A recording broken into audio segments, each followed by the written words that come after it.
Let ideas come freely. Don't question them.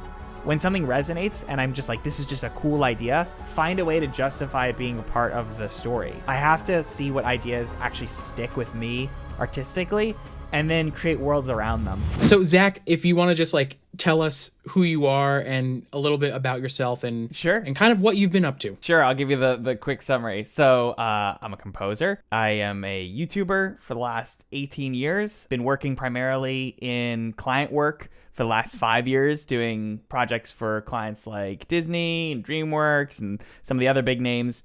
And then more recently, for the last 6 months or so, I took a break from client work to be able to dig deeper into doing some of my own art. I've made albums like once every 5 years or so it was about time for me to do something. And so just recently dropped this new album called The Call of Raven's Hollow, which is kind of my dream project incarnate for myself. It's like dark fantasy. It has lots of kind of broody detective mystery elements, basically all the stuff I liked when I was a teenager. Zach, it is just truly, like I said before we press record, truly an incredible piece of music, or piece of work, I should say. The album, The Call of Raven's Hollow, has just released. This is that first week, right? I think tomorrow, right? Or 2 days from now makes an official week. Yep, that's right. Yeah, we hit Nice 15,000 streams as of today on Spotify. Oh yeah, which was crazy. I saw that. Yeah, I don't have any. And I'm not an analytics tracker with my stream stuff, so I don't even know how that compares to my old stuff. But it's a cool number, so it seems cool. Yeah. Frostfell was a few years back, right? So I wonder how that would compare to, the release of Frostfell to now. Yeah, I don't know. It's interesting. Like a lot's changed from Frostfell to this album. Like in terms of my artistry, when I worked on Frostfell, I was doing client work because I'd done client work since like 2016, but it wasn't at the kind of caliber that I was getting around 2022. So there was a huge uptick, I think, from Frostfell to this album in terms of production value, especially because I just really learned how to produce higher quality work. Also, just artistically, I had an opportunity to explore a lot of different styles. Frostfell was something that I kind of made to prove that I was like, I knew what I was doing as a musician. So there was a lot of energy underneath it that was very classically oriented, really rooted in melodies and harmony and being intricate. I was trying to be fancy with Frostfell. This album had a very different energy for me, which was I just want to make something that I enjoy living in, and I enjoy the process of making it, even if it's not anything fancy or technical. Sometimes there's just ambient tracks that just kind of drone on, but I wanted to give myself more of an immersive space with this album. So I think the energy between those two is different over the course of the 5 years. It's actually very funny that you say that, because from an outsider's perspective, even if the intention wasn't to get fancy with it, I feel like this is like there's so much depth to it. Maybe it wasn't so much so with like trying to come up with crazy fancy harmonies, but like to me, I hear it. Like I hear how much work goes into it, and that's just as impressive as like trying to come up with these crazy progressions or something that is like you're proving something, Yeah, I appreciate that. I think for me it was the difference between, truthfully, I think that my focal points shifted over time. Like, I think they've become more layered. So I went to classical composition college from 2011 to 2015. So I was really rooted in more classical practices. Not that it necessarily influenced my music, because I was writing music a long time before that, but more kind of the idea of what good music and bad music is. So for a long time afterwards, my kind of rule book for what was considered to be like quality or good was very influenced by going to classical college. So Frostfell, what I thought of as being fancy was a little bit based on my criteria and a lot based on other people's criteria. And I think that the shift with this album is I still did put a lot of work into the tracks. Every track went through numerous version numbers, and I just didn't let anything sit at V1. I would still pick through things and make sure it was up to my standard. But the difference was I was much more attuned to if it was meeting my criteria as an artist. And not really so worried about what other people would think or whether, my old composition teacher would be excited about this piece or not. Yeah. For a lot of composers, especially the ones that I've talked to, like during the Think Space boot camps, they usually will ask, like, well, how do I know? How do I know if this is good? So, one, how did you know that it was good? But, like, I guess more specifically, how do you define that criteria? Like in this entire process where we have so much freedom to like overanalyze and overcomplicate. How did you figure that out? That's a really good question. Yeah, I think for me personally, because I think it is personal to everybody, there's kind of a line that I'm trying to walk. So on one side of the line is, do I feel like I'm using this piece as a vessel to push myself to try something new? If I didn't do that, it would just look like me just writing something and then hitting publish, which is totally valid. But for me, that might feel like my 20% effort. And maybe what I'm aiming for is closer to like my 80% effort. And so I'll be looking through a piece, and if I feel like I've done it before, or I feel bored of it, it just feels like the same thing I always do, I'll just look for a little opportunity to change something. So it could be with the harmony, it could be with the mix, it could be me choosing a different VST than I normally do, which I did a lot on this album. I pulled from lots of different VSTs I don't normally use. But on the other side of that, because if you take that to its extreme, you could keep pushing and pushing and pushing. And sure, you might have some innovative music or stuff you haven't done before or it gets fancy or whatever. But there's kind of a point of diminishing returns. And what I've noticed at that point is I start to not like the music anymore because you're starting to hear it so much that it becomes boring. And with the album I did in 2017, which was Spectral, most people don't even know this album, but that happened at the extreme. So there was one track that I really loved, and I just kept tweaking it and tweaking it. And I wound up spending literally a year on this one track. It hit V20 something. It was like, and I hated the track by the time I was done with it. So I kind of made a vow to myself that when I'm starting to pass that point and it doesn't feel like it's making it better, I'm just changing things, I want to protect my enjoyment of the piece so that when the album's out, I can continue to listen and enjoy what I've created. So that's what's on the other side. I'm basically trying to play this tug of war between, am I challenging myself a little bit more than I did on some of my previous stuff, and am I kind of making sure that I still enjoy it, that I'm not over baking something to a point where I'm not going to like it by the time it's done. That's so good. I think it takes a lot of self-reflection and just kind of knowing yourself already as a composer and knowing your quirks, knowing like when you fall into these certain traps and actively taking steps to avoid, or at least like do what you said where like, you're finding a balance where you don't end up coming out with a version 20, Yeah. It's interesting because I think that there's a lot to it.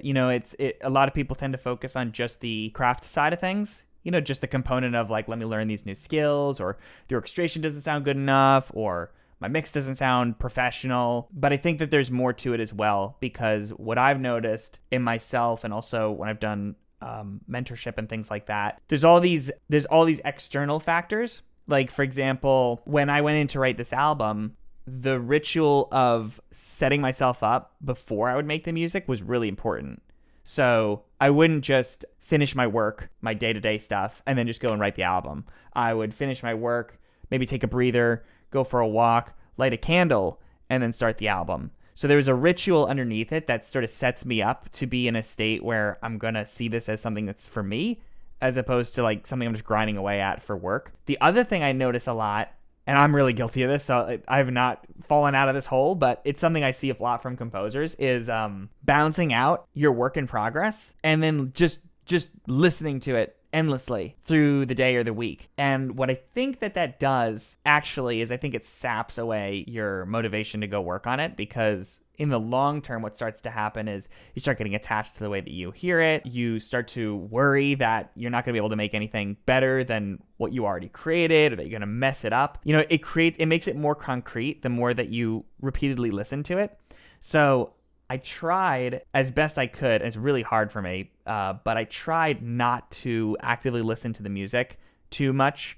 outside of the DAW so that I could look forward to it and I wouldn't get sick of it before I'd even, written more than 30 seconds of each track. So there's all these things in the background I think that really influence your, continuing to enjoy the piece while you're working on it. Yeah, there's so much good stuff there. Like, one, I'm also guilty of, immediately bouncing it out and listening on my phone and then bringing it to the car and, trying to reach the final product before it's really even done. Right. Right. And we just want to make sure it sounds good. Like, but if it's still just an idea, if you're still working on it or it's part of a larger project, like allow it to breathe, you can sit with it and look forward to it when you go back to work, maybe the next day or whatever it may be. Mm-hmm.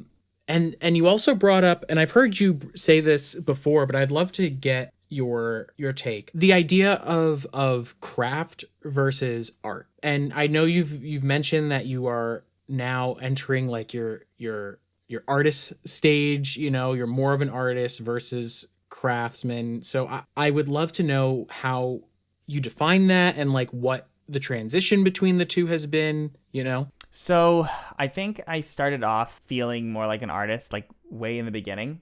That's like when I was, I don't know, 7 years old. Like I've been doing music for a long time, so I've kind of gone in these like phases. I particularly remember feeling really artistic and romantic about music around the time I was 14. I would watch lots of documentaries about classical composers, particularly Rachmaninoff. I loved Rachmaninoff stuff. I loved just the stories behind the music, hearing about kind of what inspired the music underneath.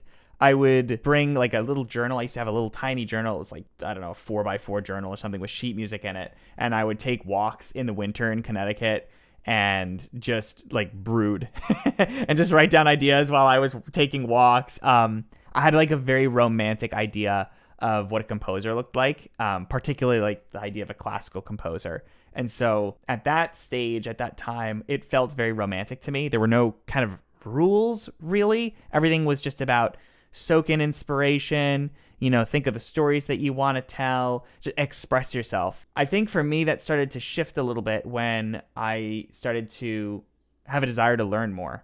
So when I went to college to learn classical music, there was a really notable kind of shift that happened. I've talked about this before, but one of the real like whoa moments was I didn't have any discrimination with any types of music that I liked. So I just liked all types of music.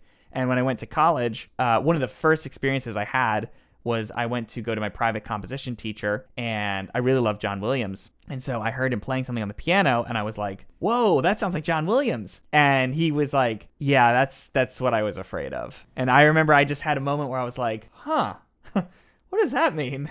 What exactly does that mean? And then I come to learn that, in different areas, like there are different ideas of what good music or bad music is, or what selling out or having artistic integrity is. There's all these kind of made up rules. And so I sort of shifted from feeling very artistic about my music to getting much more focused on my craft, because it's like, hey, I want to make sure I'm a legitimate composer. I want to make sure I know what I'm doing and have my fundamentals down, and that I can win the approval of all of these other composers around me.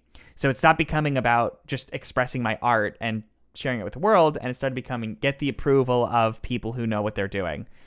And that continued for me for a long time, because even when I left classical college and moved into more of the kind of commercial space, so doing film music and television and documentaries, there's a culture there that exists too. So there's all these cultures that's like, okay, maybe now John Williams is celebrated in commercial music, but there's different ideas of what a real composer does in the commercial space. Maybe a real composer doesn't hire anybody else as a team, or maybe they work 7 days a week, or maybe they never say no. Like there's all these ideas that you get inundated with. So after all the years of kind of having all that stuff saturated in and weighing where it sits with me, I think the last year for me has been a step away from all of it and just getting back to where I was as that 14-year-old before I was saturated with all this stuff.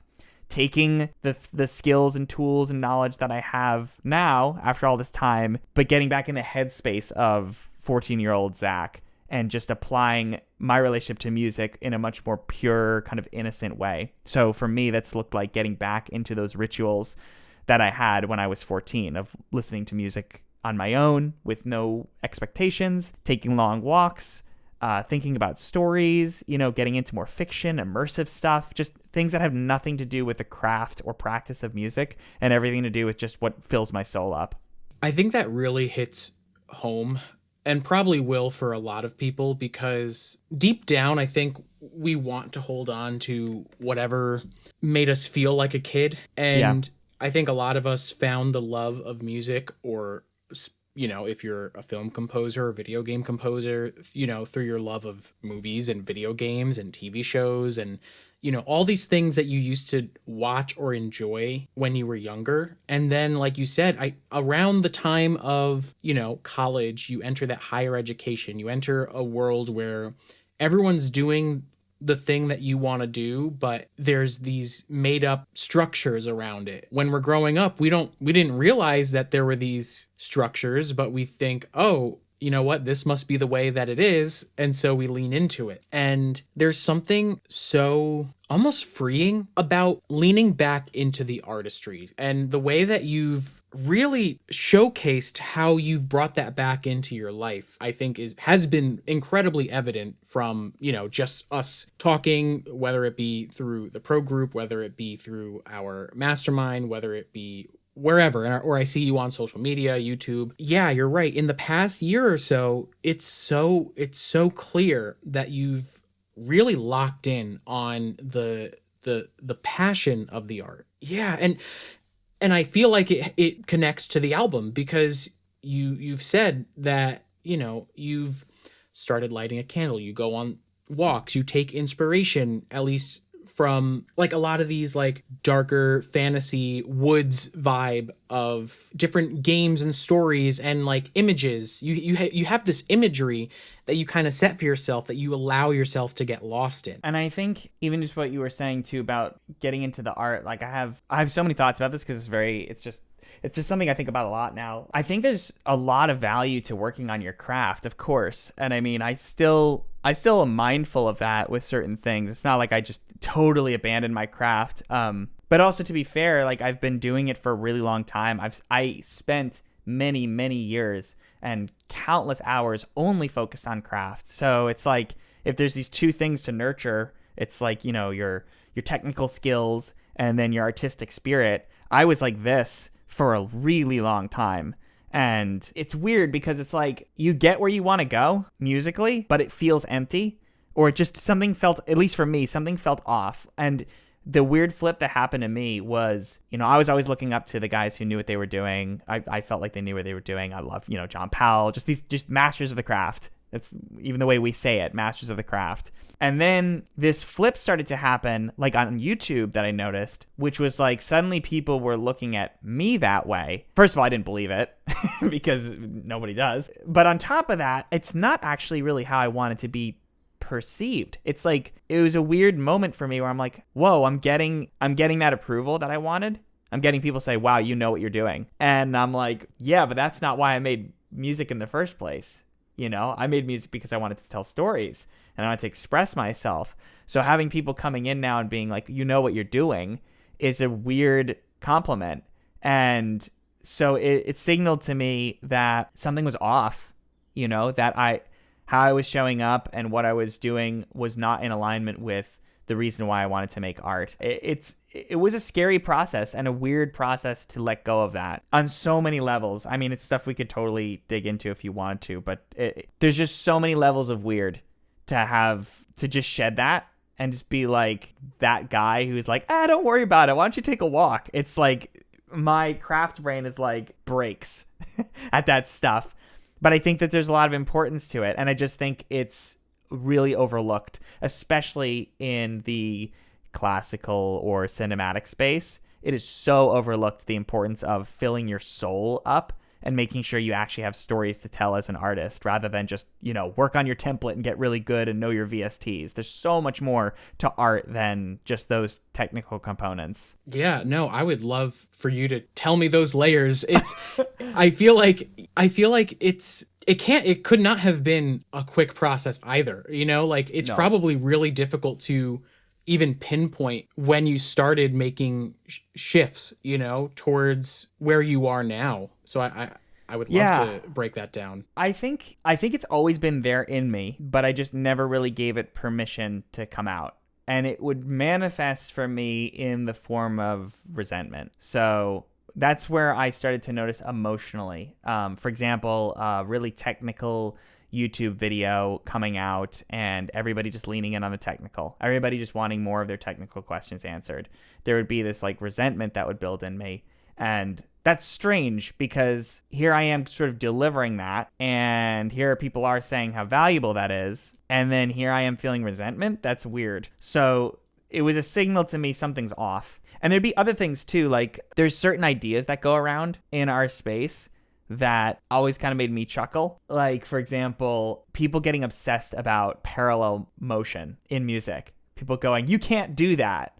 You can't do that. That's not allowed. That's such a funny statement to me. And people getting really locked into the theory. And I understand it. I actually empathize with it to an extent, because part of it is like, if we can't set rules with music, how the heck do we make any decisions at all? Like you said. So a lot of the way that people cope with that lack of direction when it comes to music making is to latch onto rules. And then when you see someone breaking those rules, it's like an ego break. So you're like, you can't do that. Like, if you can do that, then that means I can do that. And that means all the rules that I have as a composer, like, go out the window. And so, like, I see that a lot in our space with parallel movement. I see it with voicings, how you voice things in the orchestra. I see it a lot with just orchestration in general, because there's a lot of common practice. I see that with how interesting the music in itself is as a skeleton. Like, I remember I did one of my pieces for this album that's on the album. It was Children of the Hollow. And someone commented on the video like, well, take this away and just put it on a piano, and what even is it? It's nothing. And it's like, I remember just being like, okay, all right, well, it's not on a piano. So it's like, it's just interesting to me how some of these common practice things, and I heard all that too. So that's why I know where it's coming from, because I heard it in classical college as well. But I think it's just a coping strategy. It's a coping strategy for not being able to really tune into ourselves and give ourselves permission to just make stuff from the heart, and make stuff, even if it's like simple or not what everybody else is doing.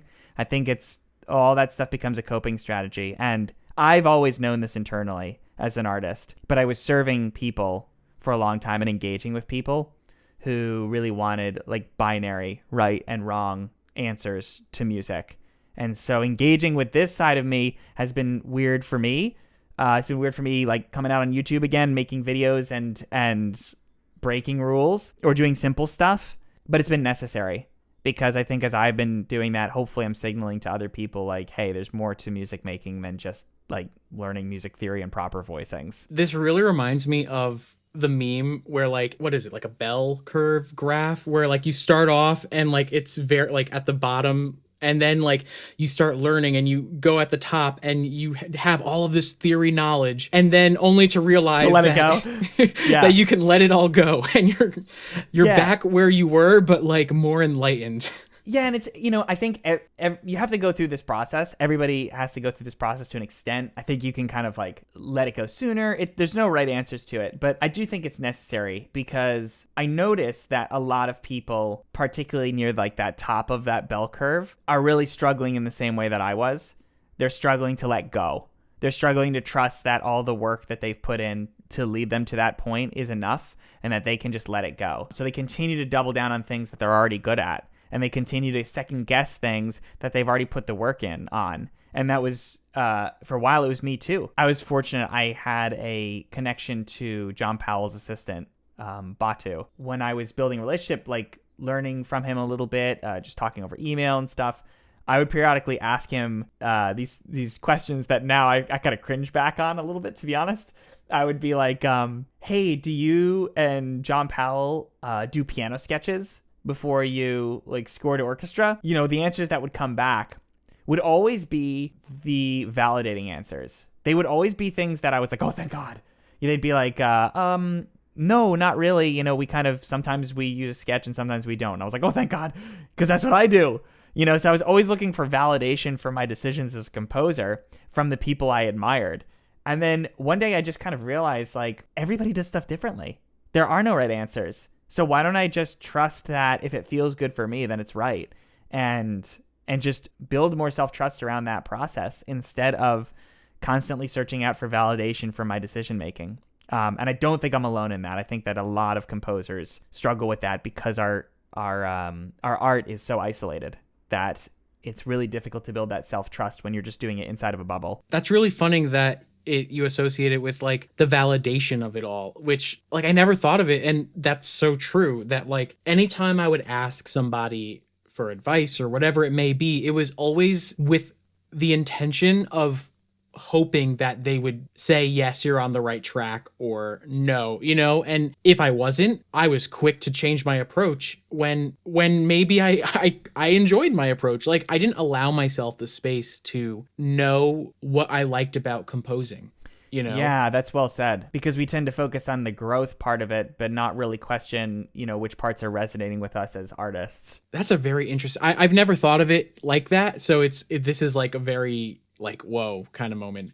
I wonder if part of it is because like my theory is that orchestral music has quite a tradition. Orchestral music's tough because it is something that a lot of people love and it's a really difficult craft to master. And so I think we're constantly pressed up against that gap. It's almost like a 6-year-old pianist or aspiring pianist hears one of the most difficult Liszt pieces, like La Campanella or something, and is like, oh my God, I want to learn that. And the gap between where they're at in the beginning and La Campanella is so huge that if there is not something to engage their sense of reward or accomplishment or just fuel their soul on that path, it's very likely they're just not going to stick to it, because discipline just isn't enough when it comes to art, in my experience. I mean, most of us aren't doing art just to be like, I'm disciplined. It's like we're doing art because we want to express things and be part of this legacy that we love in art. So there's all these internal desires. So I think when it comes to orchestral stuff in particular, it's like, sure, there's the craft things and you want to learn common practice, you want to get better at orchestration, but it's also, I don't know, I think people have to give themselves more quick wins sooner. It could just mean, just use the freaking string ensemble pad, forget about separating the voicings, just use the string ensemble pad just so you can make a piece with strings. If you're a pianist, play a piano pad and just layer strings on the bottom of it. Just do something so you can get locked into that sooner, and don't worry so much about the common practice stuff. You can get there over time, but just don't forget to nourish the part of you that just loves the sound of the orchestra, and you don't have to become John Williams on day 3 in order to bridge that gap, I think. That 100%. It's funny because there's a student that I was giving feedback to, and one thing that he kept pointing out was that I had real technical problems with setting up Vienna Ensemble Pro, so that's why it sounds like this, and that's why I couldn't get this done, and it stopped me from doing X, Y, and Z. And I was like, there's a big gap between what you're doing and where you want to be, enough so that you're not writing music. Like you're not focused, like a lot of the focus where if you're trying to learn about writing music and following that path, it's hard to do that when you're also then trying to learn all this technical stuff and now starting to use a DAW for the first time, or maybe you're exploring new sample libraries, Oh my gosh, yeah. I mean, make it easy on yourself. 100%. A lot of people make it really difficult on themselves really early and don't realize that they're doing it. My journey, like when I started, and I'm gonna sound like an old person, but when I started working in a DAW for the first time, I think I was about 12 years old, and I was using a DAW called, what the heck was it called? A Cakewalk. I don't know if it still exists. I knew nothing about DAWs. I don't even think YouTube was like just getting started then. So there weren't the resources like there are now. And so I naively was like, I don't know how to make a sound come out of this thing. Like, I don't know how to record the MIDI because I just had no knowledge. So what I was doing was I was plugging an 1/8 inch like mic jack and then plugging that into my headphones jack and then using an audio track to record the VSTs. So like I was doing that and I couldn't hear any of the tracks. So anytime that I finished a piece, it would be like all janky because I was visually using like the click. I was like, oh yeah, there's 1, 2, 3, 4, would record things and just hope it sounded good. There was no MIDI cleanup because I was recording straight to audio. This is not the right way to do it. My point being that like I didn't focus on learning the right way to do stuff. I made many mistakes, like many mistakes, but my focus was, let me just get some music out there. Like, let me just get music out. And so I think where people get really trapped now is because there's so many resources out there, an insane amount of resources.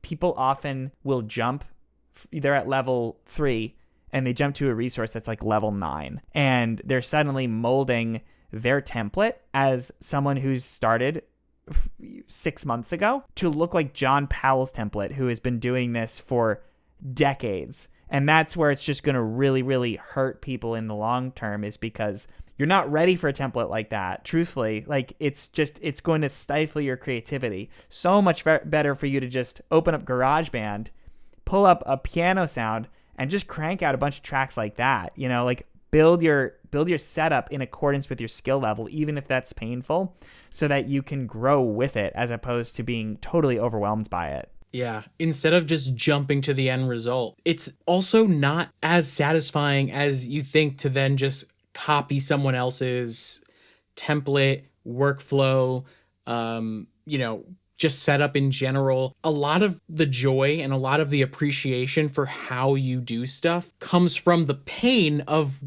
learning how to do stuff. Yeah, that's right. And I think falling in love with all of that is kind of the part of the process too. Is like, you don't want so much pain that it's discouraging, but pain is a little bit necessary. It's just part of that growth. And I think for me, one of the big shifts that helped, I've kind of naturally been this way, but it's something I kind of keep tabs on, is just curiosity.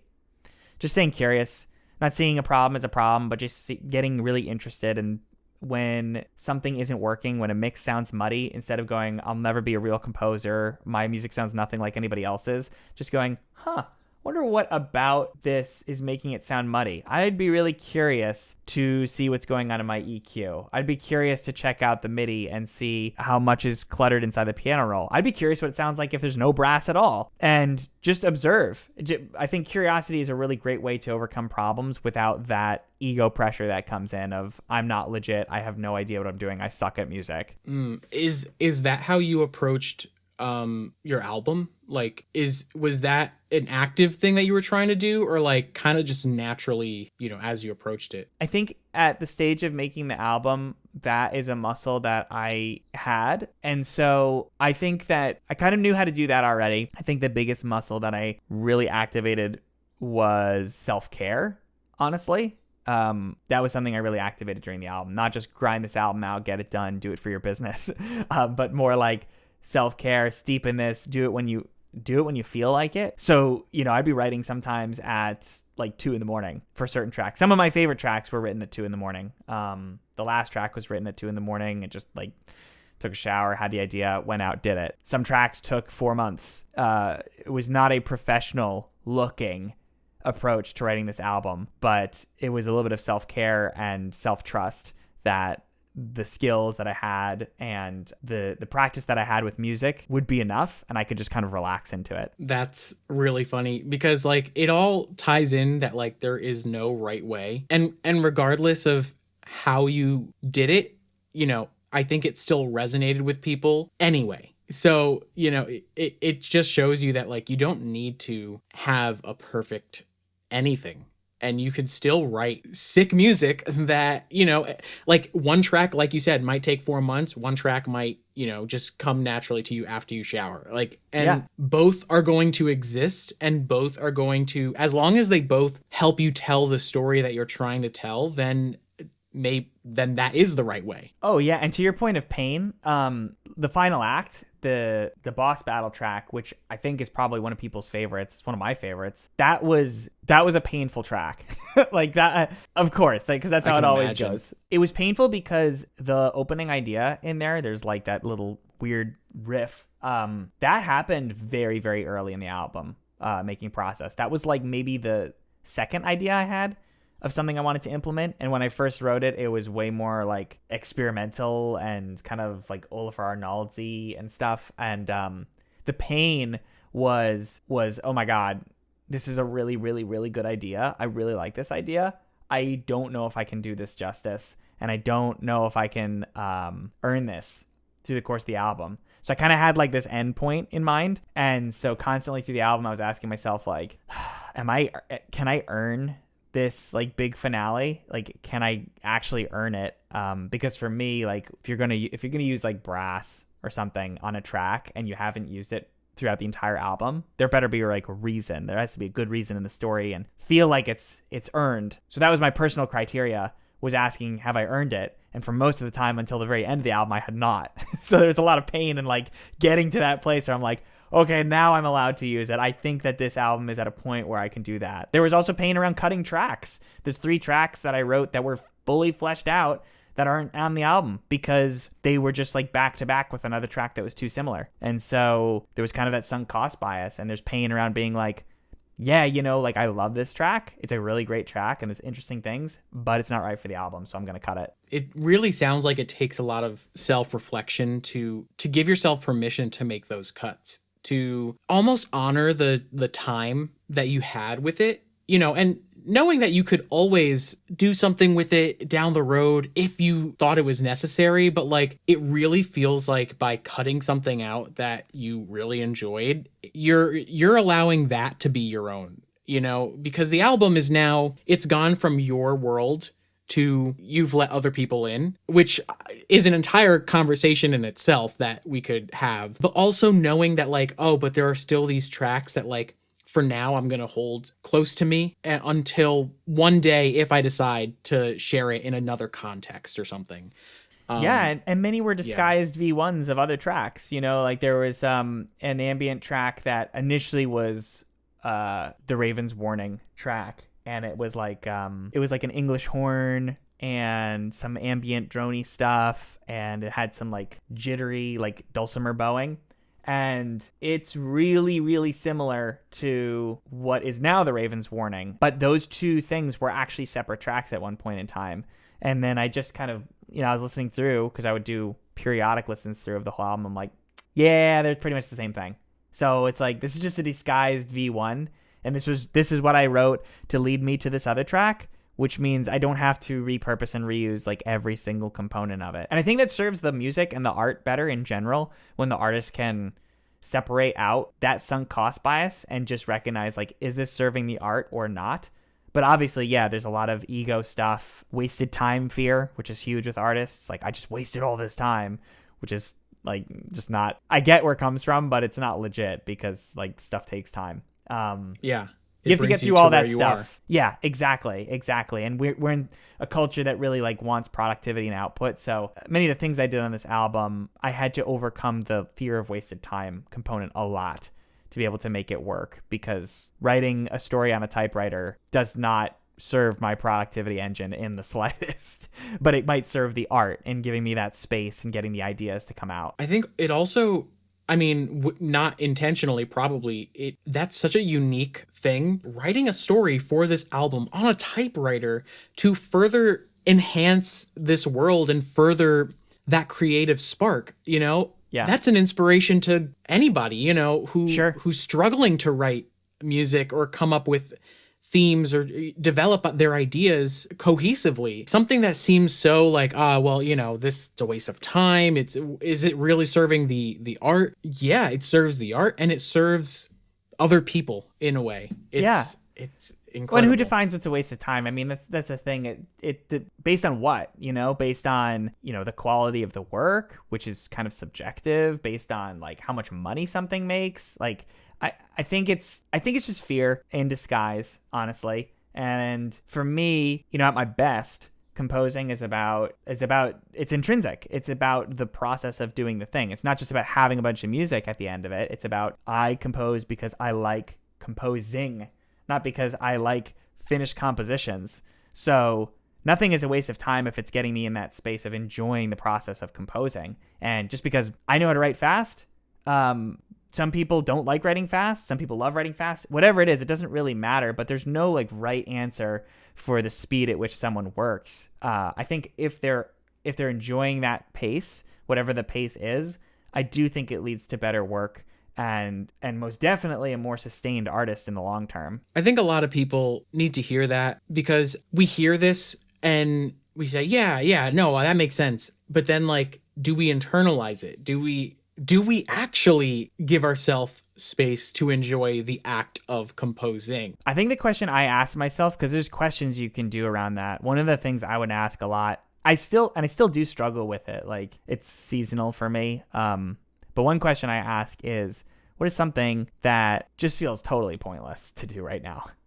Like, just like kind of live in that space. And because it's interesting, when I would ask myself that, like, what's something that feels totally pointless? The answer that came up wouldn't be like scroll social media. It would be like things that were take a long walk or read a fiction book, like things that were not rooted in like direct self growth or whatever, but were more like nourishing things. And it's interesting that, at least for me, I was like, oh, that's pointless. What's the point in doing that when I could just like machine through writing more music? But for me, that was a clue when I asked myself, what's stuff that feels pointless to do?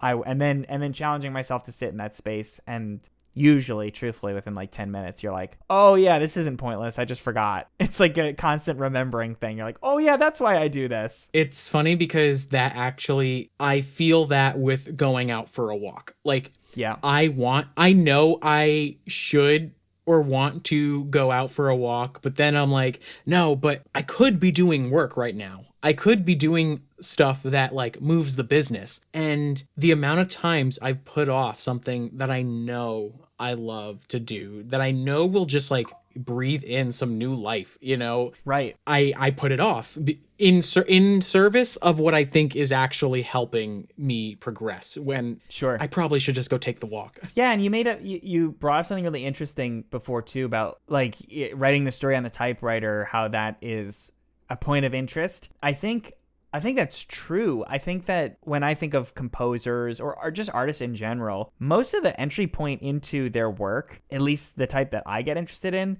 has a lot more to do with what's behind the thing than just the thing. I mean, you can listen to a great piece of music and it does make you curious and want to learn more. So I think there's merit to like good work.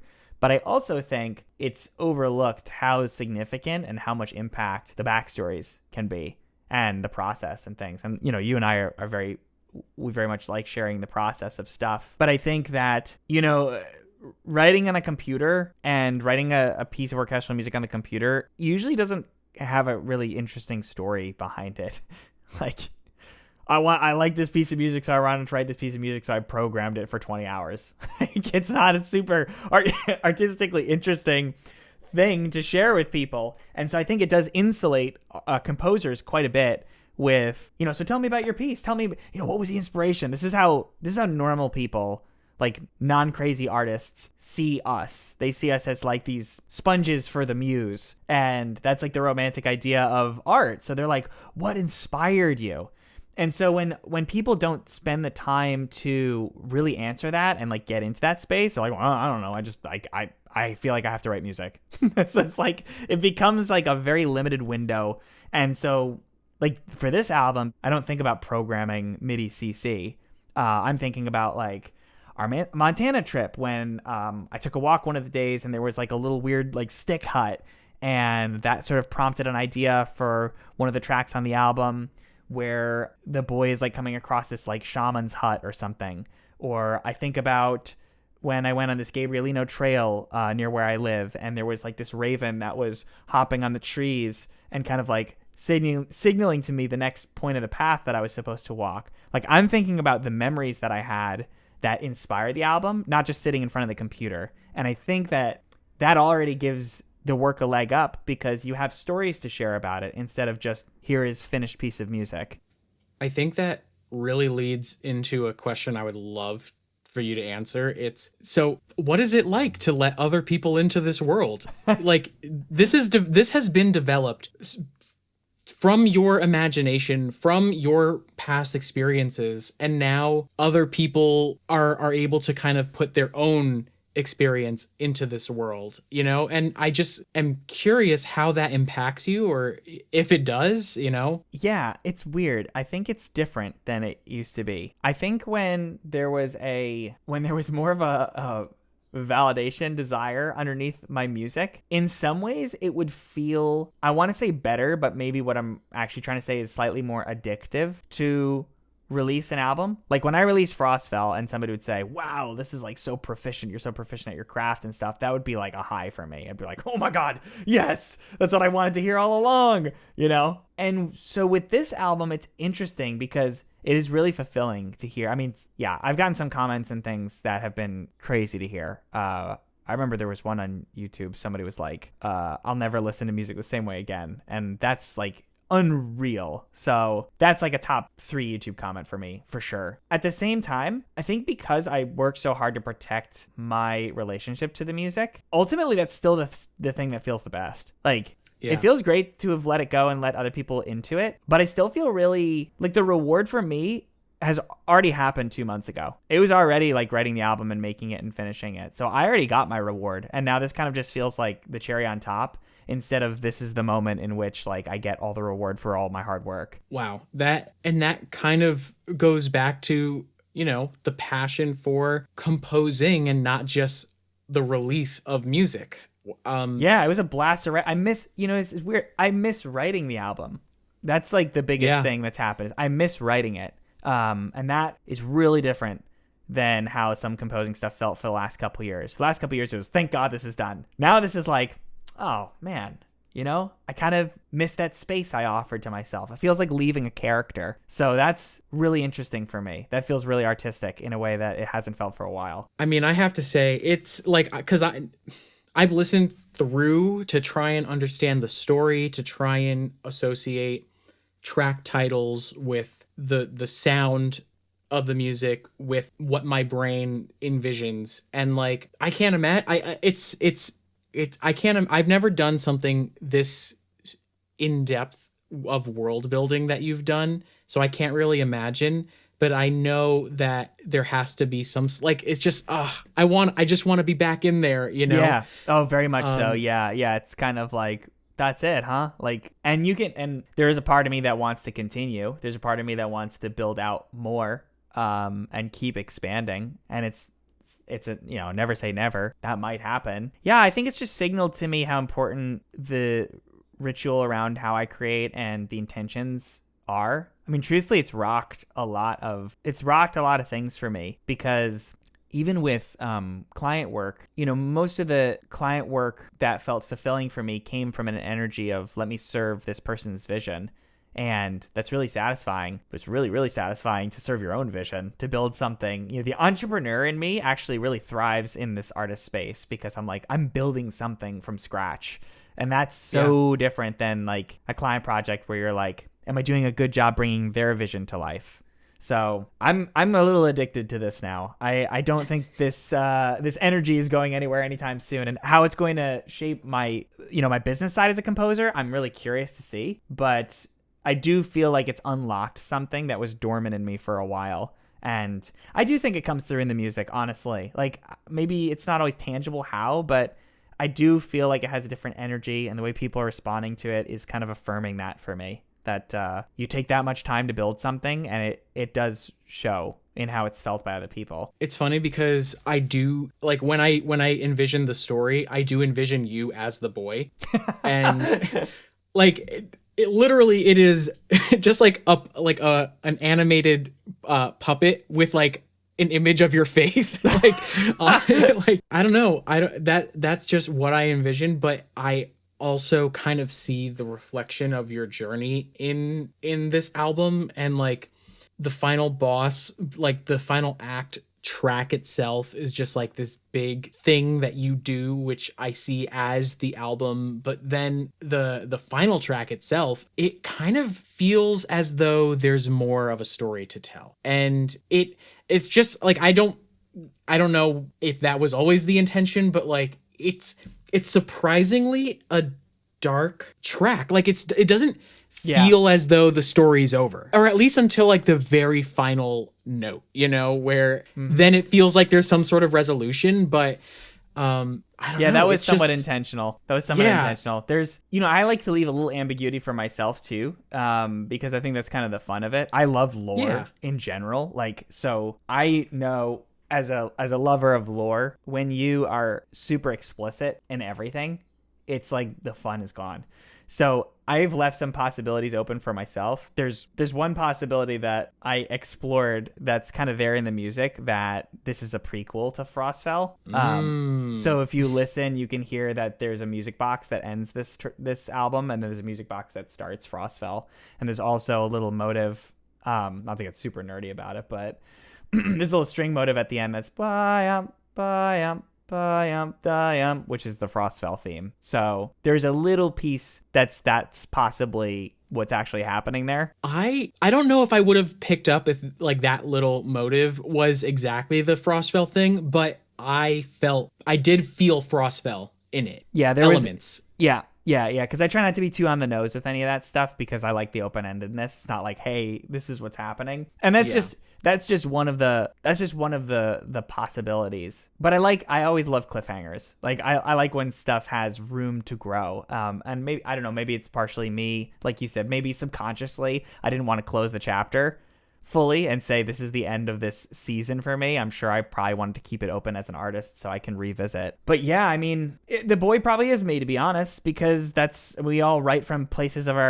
ourselves, and I went through a journey certainly in making this album and being immersed in the space, so I'm sure that it's reflected in the music, even if it's not on the nose of me saying this location. It's funny when we look back at that stuff, like I think about that with artists I listen to, and they'll swear that it's like, that wasn't my intention, but it always comes in subconsciously if you let it in. It does. It's funny because I also have like, I literally took notes, and one track after another, my first listen through, and I was like, this is crazy how much of a story you are telling. Like you said, like nothing is too on the nose and nothing is set in stone. So even though like the tracks themselves have these names that you can kind of, connect the dots, like I still felt like I was going through and like creating my own story through listening to a story that you already created. So it felt like I had so much leeway myself just listening through. That's really interesting. That's really cool. One of the transitions that I loved, it's not necessarily like a transition as though it goes from one to the next, but more so like Unstrung is like a prequel to the final act. You're like spot it is on. like you're spot on. There are a couple tracks that are intended to be segue tracks, so you're right. Yeah, and like because it ends, you kind of have like the main motive of the final act. Like there's a touch of it at the end of Unstrung, if I'm not mistaken. But like I heard that and I was like, that is so cool.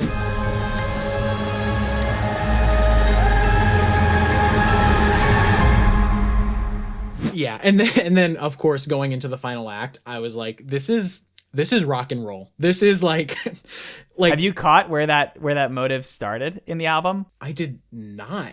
I'm like, I did not. Next time you listen, check out the girls' theme. Is it in the girls' theme? I freaking love the girls' theme because it doesn't feel like it sounds almost like this light and airy and atmospheric track, but it also has these like chords that are dark and ambiguous, and that's intentional. But I didn't hear the final act motive, so I have to go back and listen to that. Yeah, it's intentional. It'll probably answer some of the loophole questions. Oh man, can I ask who the girl is? Sure. I mean, so from my vision, the boy and the girl are both the same kind of thing. So they're, I picture the boy being like a Pinocchio-esque character, so made of wood.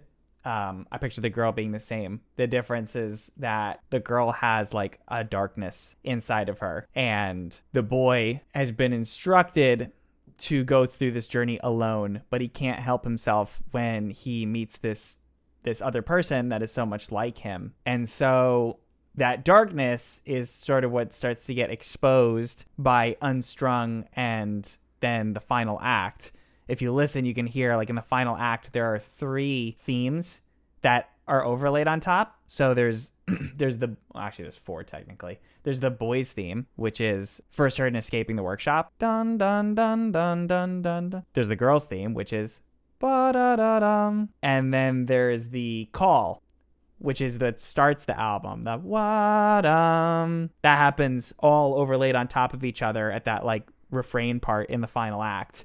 And then if you really listen carefully, you can hear, this is like, nobody will ever hear this unless I tell them to listen for it, but the puzzle theme, which is dum dum da dum dum ba dum ba dum, that's playing on top of the final act near the end. You can hear that throughout the whole thing. So I was trying my best to fuse all those themes together to make it really feel like the final track, you know, which was hard, which was really difficult. Yeah. I love all this, like the Easter eggs. This is what I live for in music. I know, like, me too. Me too. It's There's these a lot. little things, that when you go back and listen, like you wouldn't hear any of this stuff on your first listen. I think you have to go back and listen and appreciate each theme for how they are developed later on. What's cool for me is like the way that I worked through this album is I asked myself the same questions.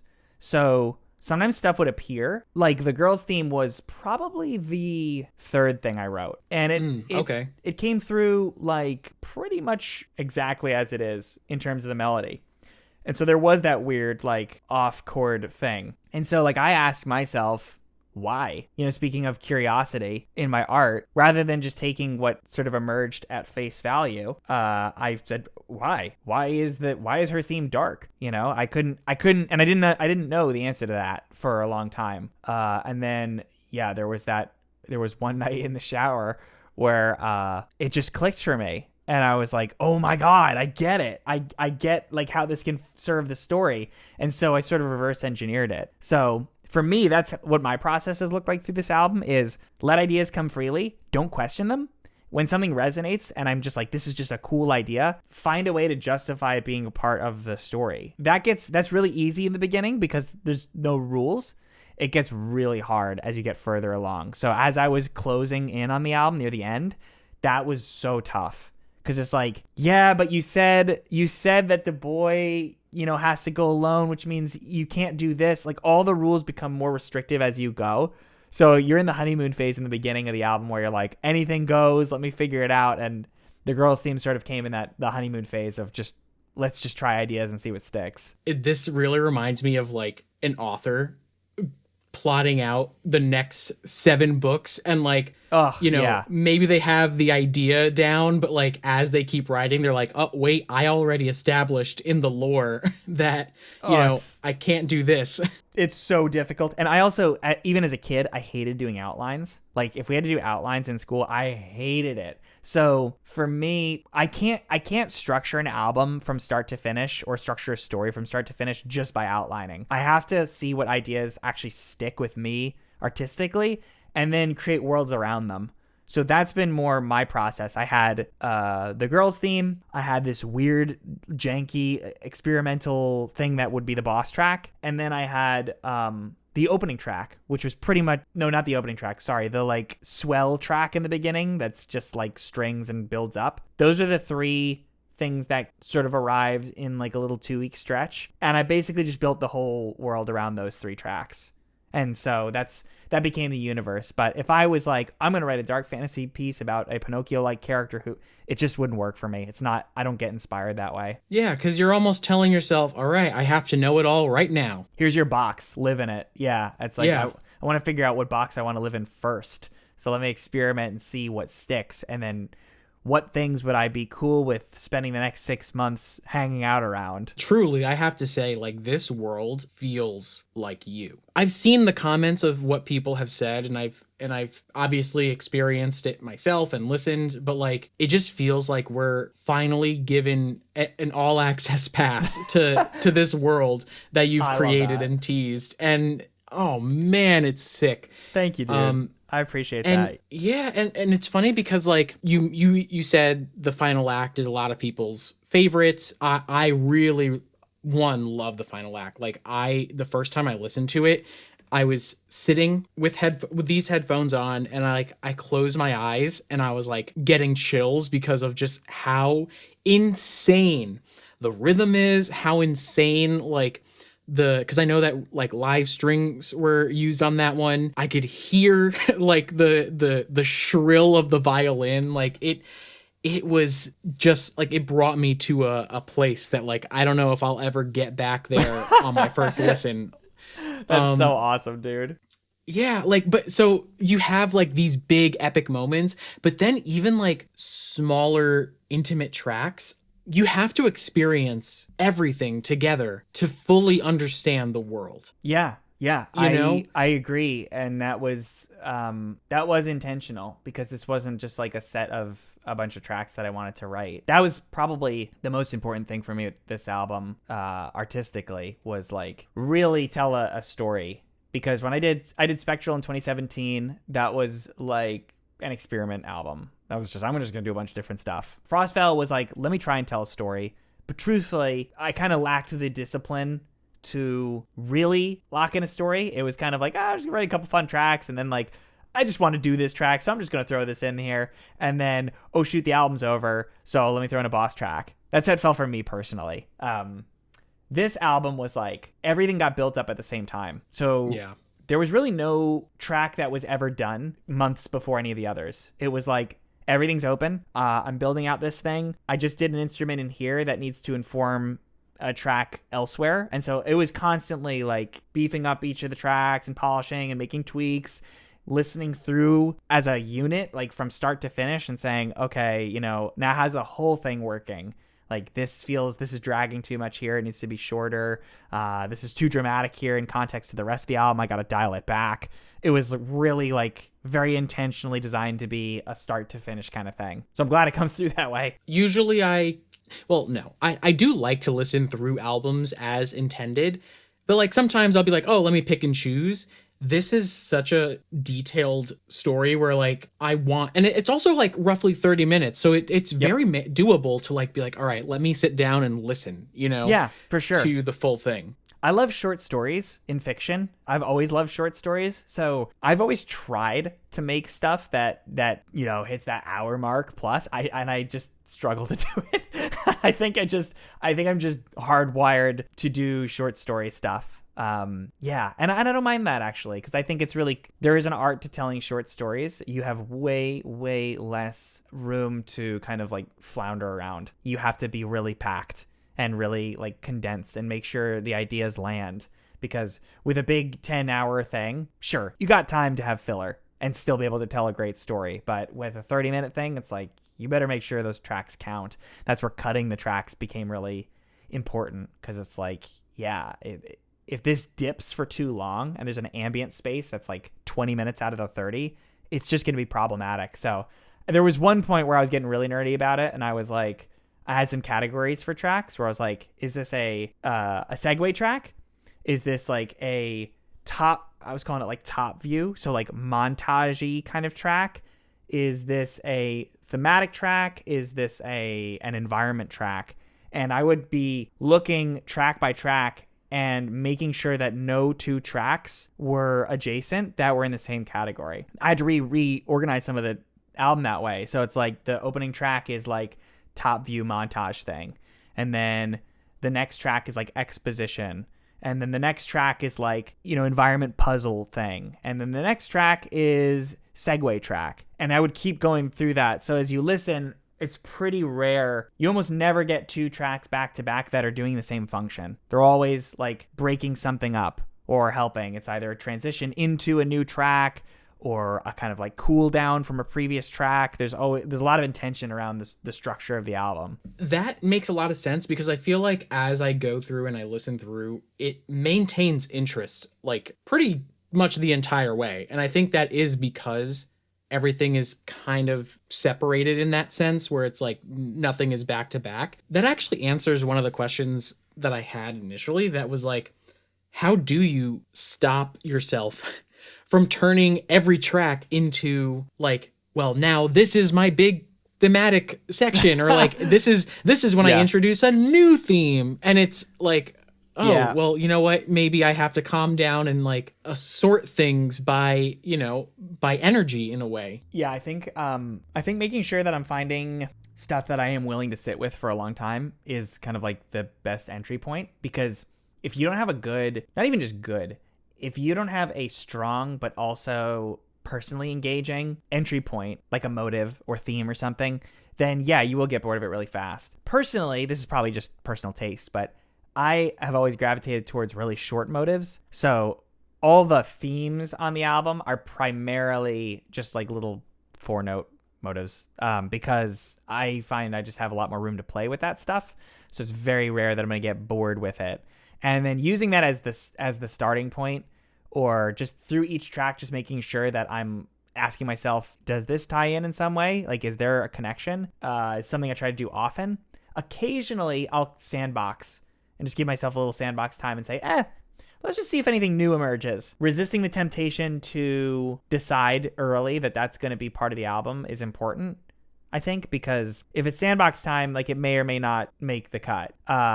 And if it does, cool, but make sure that that then ties into something else. So I can give you an example. I was writing the story in tandem with writing the music because I wanted to have like a little personal, what do you call that? Like a story Bible or something.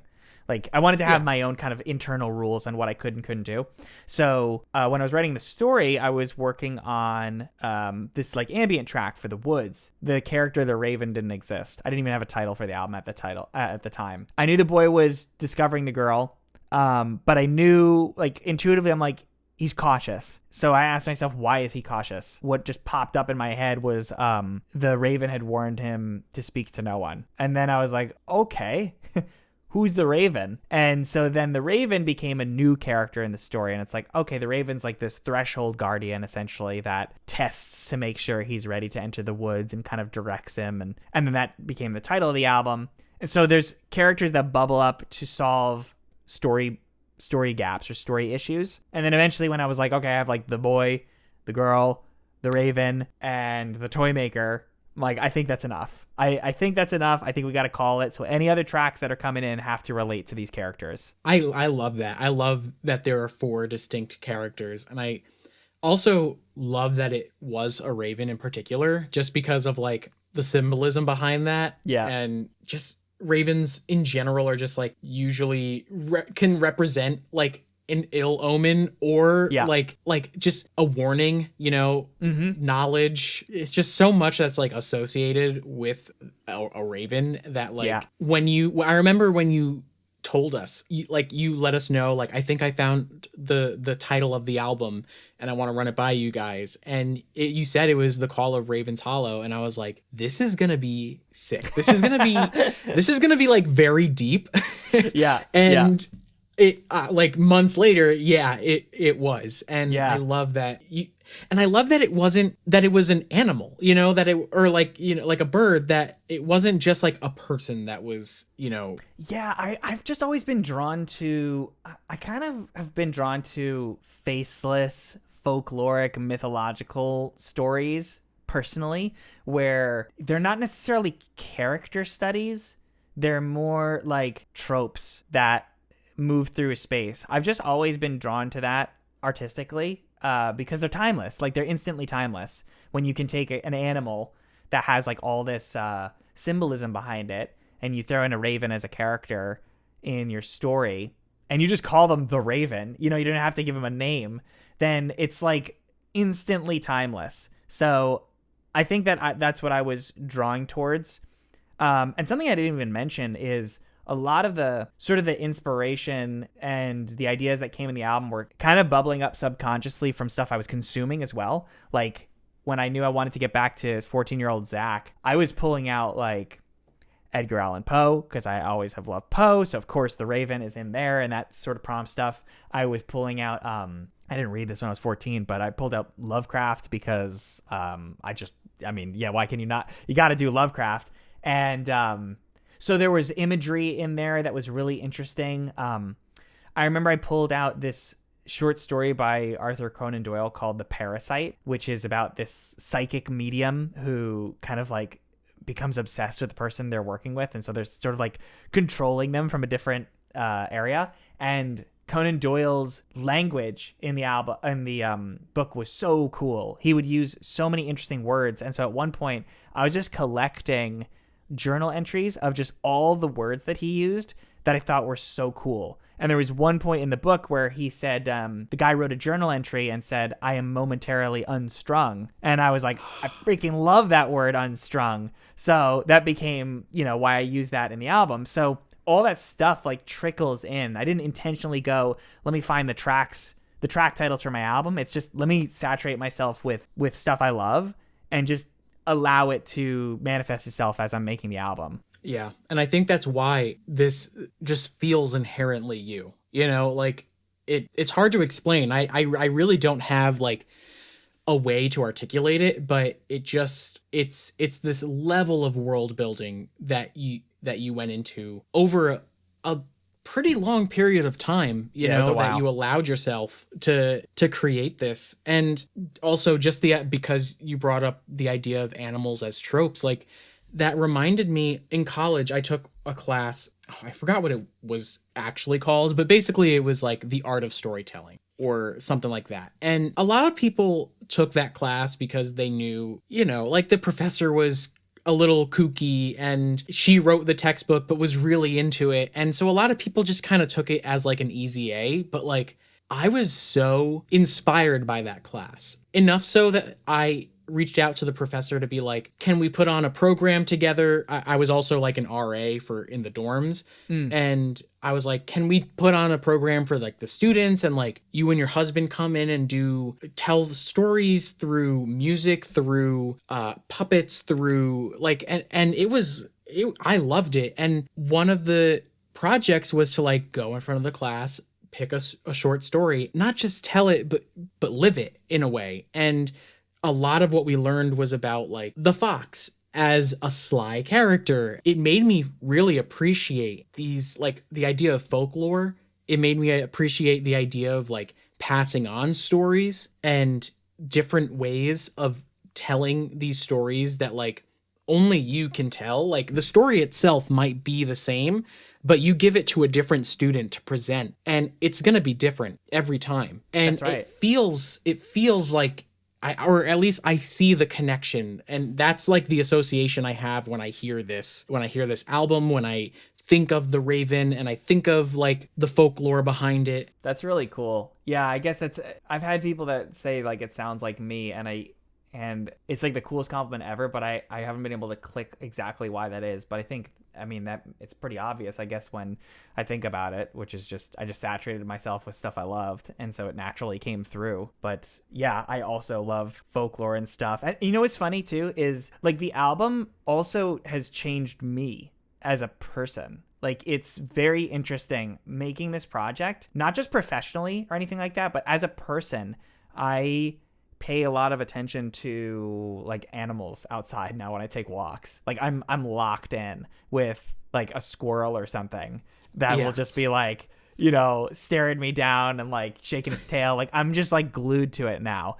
I started doing watercolor of environments. I never ever thought I would touch paint or watercolor or anything like that after elementary school, but I'm doing that again. So I think when you create an experience like that as an artist, a lot of actors talk about this, particularly method actors. Like a piece of it stays with you. And I feel very much that way with this album, that even if I never wrote a track like any of these tracks again, which that's not going to happen, but even if that was true, it still changed me as a person, and it's influenced how I take in art and take in the world around me. So that's, for me, when you asked before about like how does it feel and stuff. That's what I am locked into, is like what the album has done for me as a human being, and as an artist.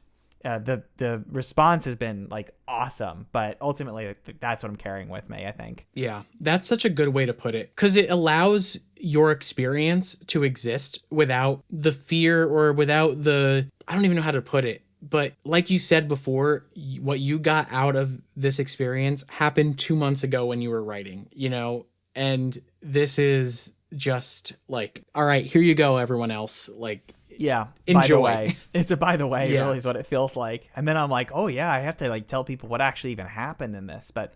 And there's parts that probably people won't know. I'm sure that there's, when I really track back on, all the different times. I mean, I've documented a lot, and I have almost every single minute that I wrote this album in front of the computer has been recorded. It's there. Probably not that interesting for most people, but it's there. And but like what you're doing too with your content, things like that, some of it's for me, some of it's for other people, and I'm sort of re-examining that line a little bit and keeping more of it for myself, I guess, selfishly. And I think that's why it feels so full. Like, it's been pretty rare that I finish an album and been like, yeah, I could write another album right now. But that's how I feel at the end of this one, is I'm like, my creative juices aren't emptied, actually. They've been sort of refueled.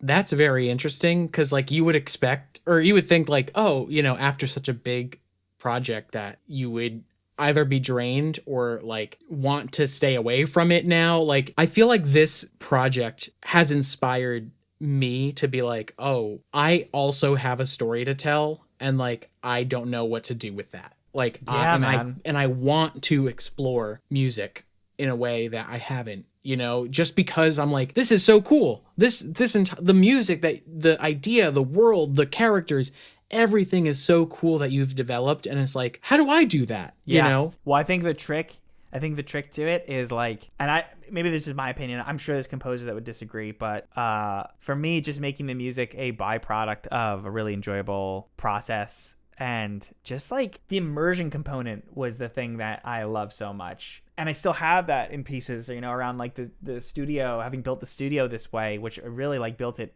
pretty much for this album. So it's like, there's pieces of that are still there. I bought you guys saw in Montana, I bought a robe, so that when I was reading my Lovecraft and stuff, I could feel like I was, fancy in my $20 Amazon robe or whatever.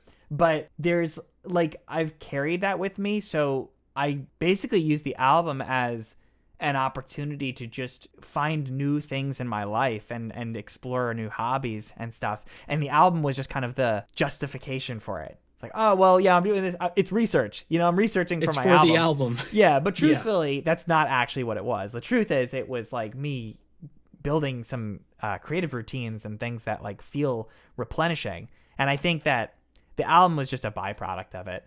So like, as you explore your stories and things, when you start to find those hobbies that really fuel you, or like creative routines that fuel you, music will just come out naturally as an extension of that.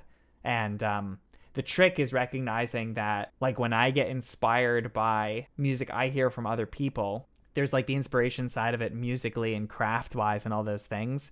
But usually what actually feels the best is not writing music that sounds like that person. It's like engaging in a creative routine that fuels me. So it's weird. It's a paradoxical thing. Like, you get inspired by music you hear, but you don't feel that when you write music like that. You feel that when you fuel up your tank like that. After all is said and done, like, I think you're right. The album has changed you, like, for the better. Like, not that you like anything was wrong or bad. No, I would before, say so. But, like, yeah, I mean, it's improved my quality of life for sure, I think. Yeah, but like the way that it comes through, there's this sense of calm when I imagine like you and your business, when I imagine you through YouTube. There's just like this level of serenity that now is kind of surrounds you in a way. And I think it's through this album, through this like act of creativity and like discovering your art and like fully surrounding yourself with this project. Yeah, I feel that too. I think if we want more of something, like, I think about this a lot. There's an artist, a watercolor artist I really like, called her name's Lily Sika Jones.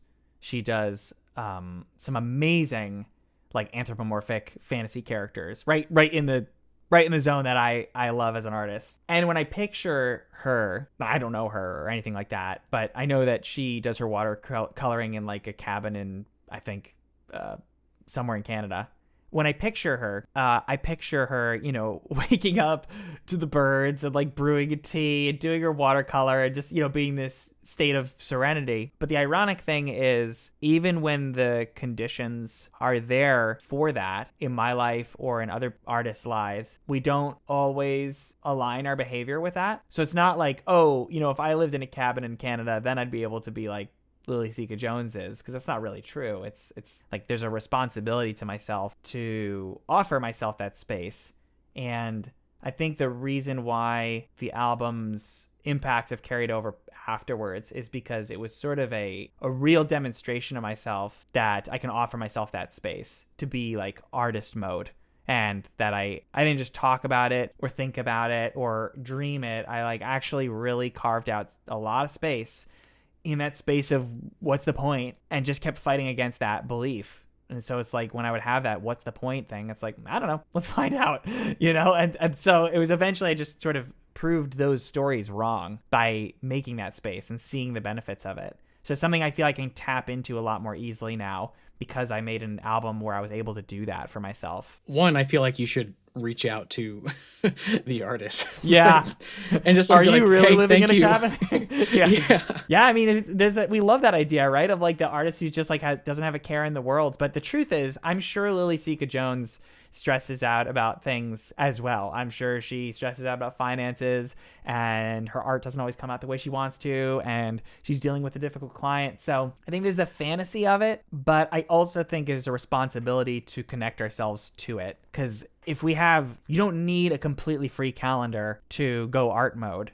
You know, most people don't even offer themselves 5 minutes to go art mode. So I think it's more about the gesture that we offer to ourselves of this space where we're not allowed to say what's the point and we're just allowed to steep into something, more than it is about like the free calendar or the financial freedom to be able to do that. It's okay to romanticize. I think people will discover your album and be like, wow, and have this kind of image of you. I think that's also why it's so important that you documented just like what you were doing and like had fun with it too, because like there were moments of struggle, and like you said, like the final act took months to create, so it's not like it comes together perfectly. No, like, there's 20 hours of me like staring at a computer, so it's like yeah, there's that too, on top of like other composing work or taxes, you know, or all the things that I know that you also went through as the past few months have gone on, and that it wasn't this like, all right, today I'm gonna write this endless like, artistry period of artistry. Exactly. Yeah. But the difference is that I think writing the album was my personal, like, it was my personal self-care time outside of that stuff. And so when people would ask questions like, what are you gonna do with the album? Or why are you writing the album? You know, like a lot of people would be like, how are you going to market it? What are you going to do? I was like, I'm not even thinking of it.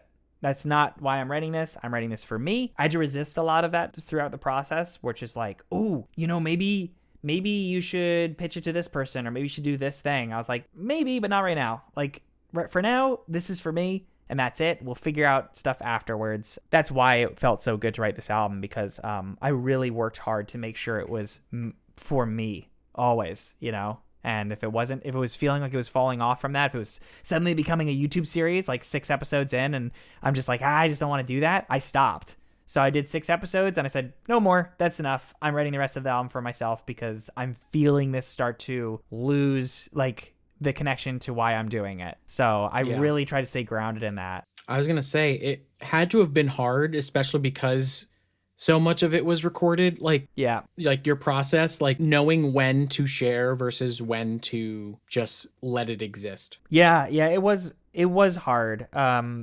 It got easier over time.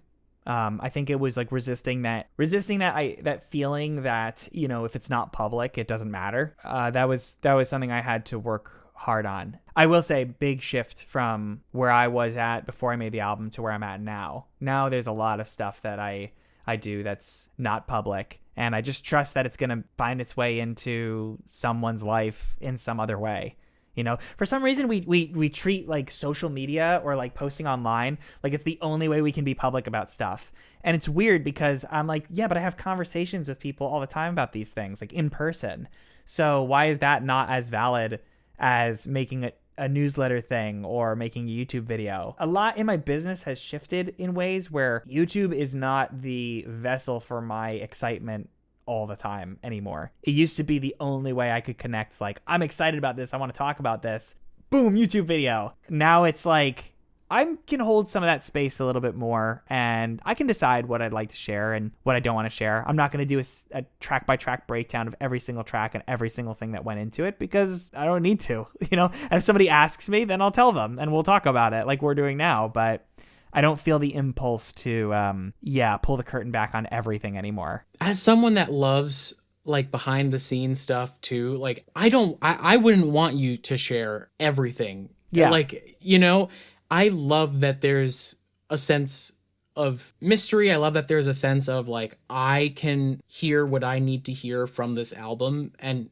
it's allowed to be different than, right, you know, what you made, but also that I like that there's stuff that I'll never get to see, like whether it's recorded footage or just like old takes or even like the 3 or whatever number that didn't make the album. Like, you know, I like that there's stuff that is yours, you know? Yeah, we want to know, I think, that there is depth behind what's being presented to us, that it's not that what's being shared is not the end of the story, whether it's like through music or a video.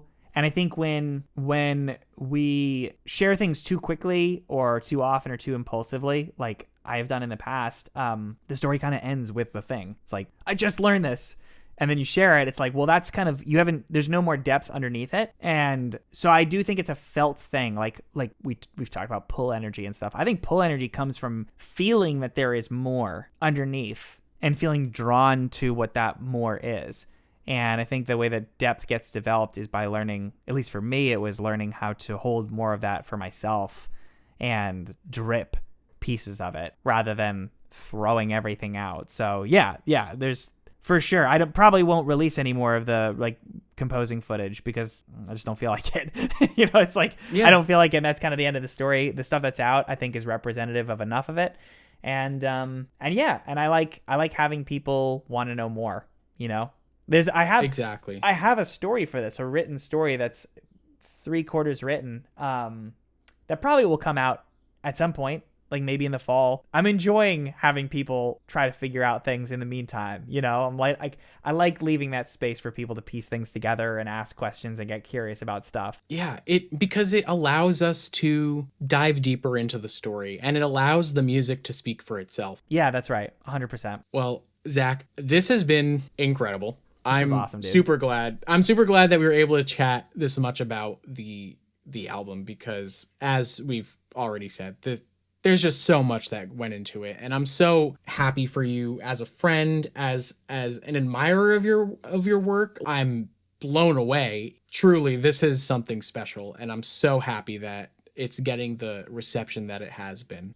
I really appreciate it, man. Yeah, it's been a really cool journey for me. I'm glad that we've known each other through the period of time that this thing has been happening, you know, us and everybody else in like our mastermind. It's been like really crazy year for me. I'm glad I feel so connected to my artistry. Yeah. So I appreciate you taking the time to dig into it with me. It was really cool to talk about this stuff. I don't know what to say, but other than thank you for letting us in, you know? Oh, dude, of course, man. Yeah, 100%. I can't help it. It's got to be shared in some way. So is there anything that you want to like shout out in particular that I can definitely link as well? You'll see the most under the hood stuff on my YouTube channel. So that's where I've got a whole playlist of 6 episodes, I think, where I was actually working through, if people are curious to see what it looked like in the process. I have my newsletter where I share a lot more of what we're talking about, kind of artistic motivation. And then I have a group now, Composing in Real Time, which is a group I've made that's all about the lifestyle of a composer. It's not just about like the craft and the technical stuff. It's about making sure you stay attuned to the kind of creative inspiration and the communities that can help you to finish and share more of your work and actually enjoy the process of doing it. Awesome. I'm I'm 100% going to link all of that just because you have incredible resources. So, hopefully people can check that out. Thanks, man. Awesome. So I'm going to end it and then, Yeah. be good to go. This is so good, dude.